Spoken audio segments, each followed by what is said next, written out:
Hi everybody, it's Margaret here with 60andme. Are you feeling happy today?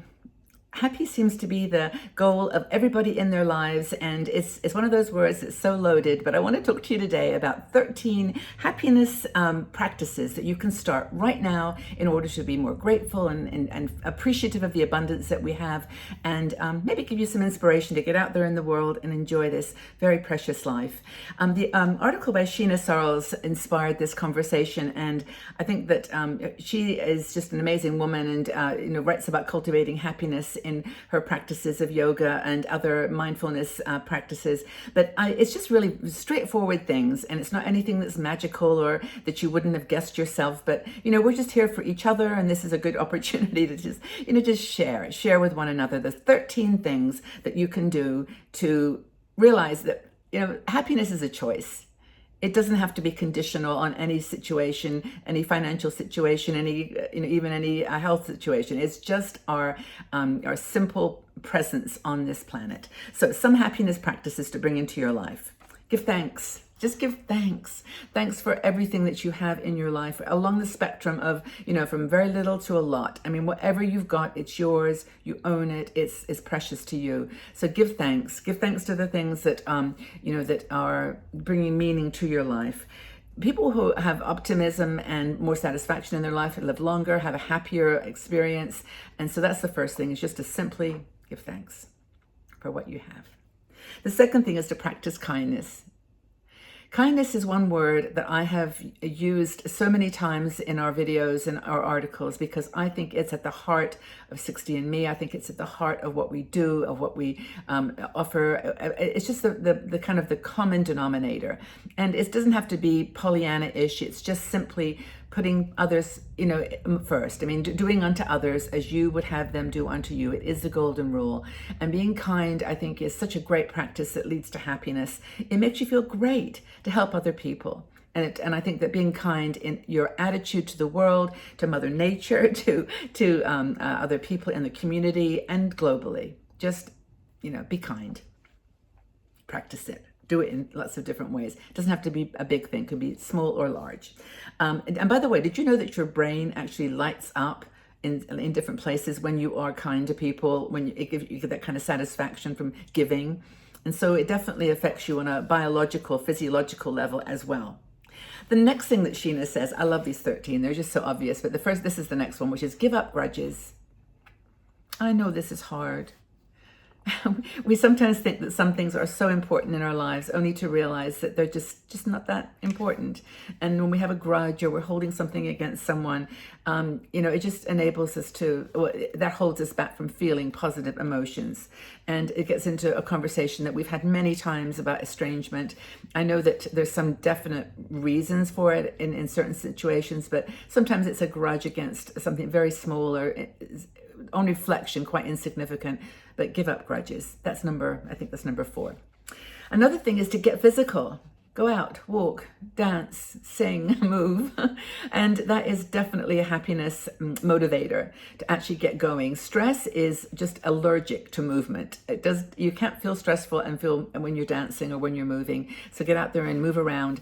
And yoga, of course, that Sheena practices is one of those things that gives you that opportunity to move. So get physical and enjoy, the sense of accomplishment and just a sense of peace that comes with that activity. Not depression, but joy. Another thing is to pay attention. This is a really important one. This is about paying attention to everything, the little things.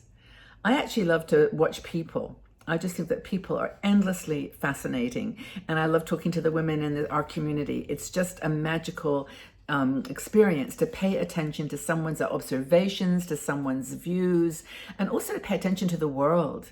Just the leaf, the flower, the simple things, simple things that we take so much for granted. If we can just value them and appreciate them, I think there's just nothing like it. And pay attention to the in-betweens. They say with communication that words are like very much a part of the communication, but it's what the body is doing, the facial expressions, the intonation that people pick up on. So pay attention to how you present yourself and to the subtleties in our lives. Another thing that Sheena talks about, which I think is a good one, which is not to focus on material wealth. Of course, it's important. Whoever said, what is that funny quote about whoever says that money can't buy happiness isn't shopping in the right places? Well, it's true. I mean, money does buy things that you enjoy. It buys you momentary high.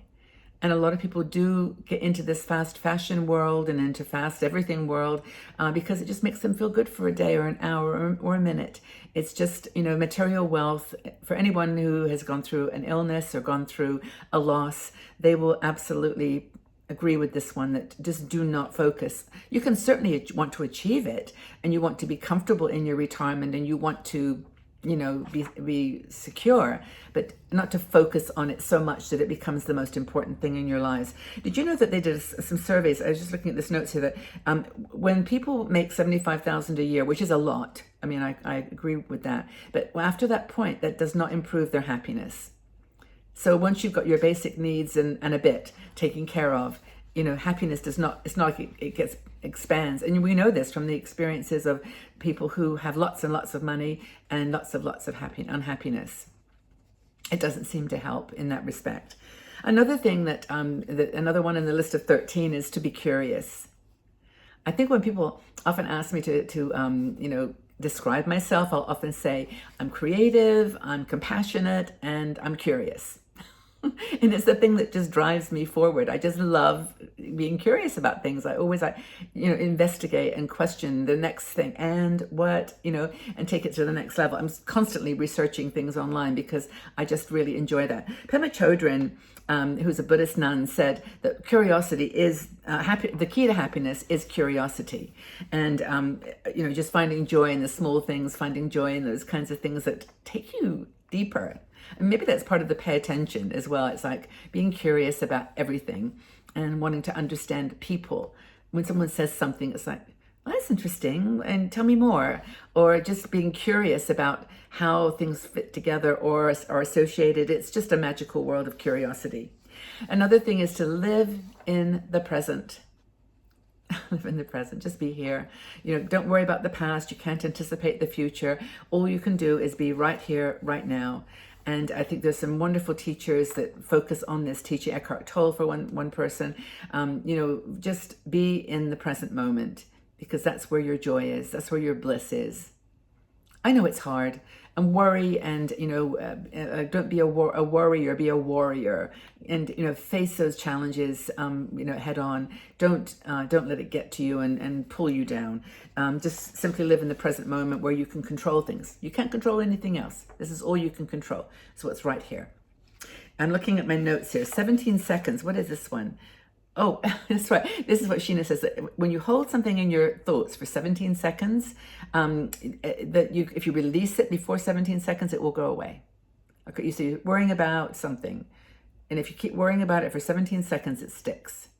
So if you can have a technique or some kind of a strategy that when you think about something and it's like, okay, oh, that's really worrying to me, and just try to let it go, distracting yourself or doing something else. After 17 seconds, it will go. It might come back, but it will go. Gifting yourself is the next thing. Gift yourself something good every single day. Don't mean gift yourself with a thing. Gift yourself with a manicure, a massage, wearing something pretty. Gift yourself with a poem, a quote, a video, a conversation. Just gift yourself every day. Gratitude journal, I think, is number 11, and that's the thing to consider if you really want to tell this story of your beautiful life that you own, that you are in control of. You can tell it. No one else can tell it like you. So a gratitude or a journal of any kind is a wonderful step. And I think the next thing is to be of service. Be of service in some way. I don't know what your way is, but I think that's a definite key to happiness.